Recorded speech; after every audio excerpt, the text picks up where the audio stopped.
Un paysage presque lunaire, des panoramas à couper le souffle et des couleurs qu'on ne trouve nulle part ailleurs. Les visites guidées ont repris le week-end dernier au Salin d'Aigues-Mortes pour les cyclistes et les piétons. Alors on va traverser un peu le Salin, voir les tables salantes, visiter le musée du sel, et ensuite on finira par la Camelle, donc la grosse dune de sel, et du coup on retournera ici au point de départ.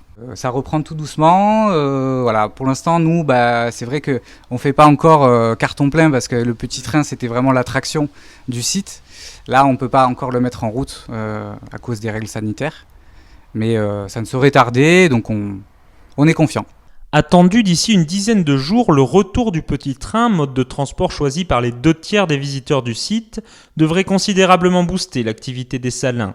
Quelques chanceux malgré tout pu savourer dès samedi le plaisir de se balader sur ce site emblématique de la Camargue gardoise. C'était une balade très agréable, il fait beau, on en profite, puisque, comme vous dites, on est sorti de la maison.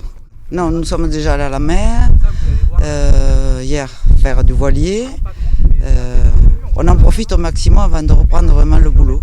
Au cours de la promenade au cœur des tables salantes, dont une algue est responsable de leur si caractéristique couleur rose, Pierre Daller explique aux visiteurs le difficile travail des sauniers qui récoltent sur le site près de 250 000 tonnes de sel chaque année. Le gâteau de sel, c'est ce qui reste au fond.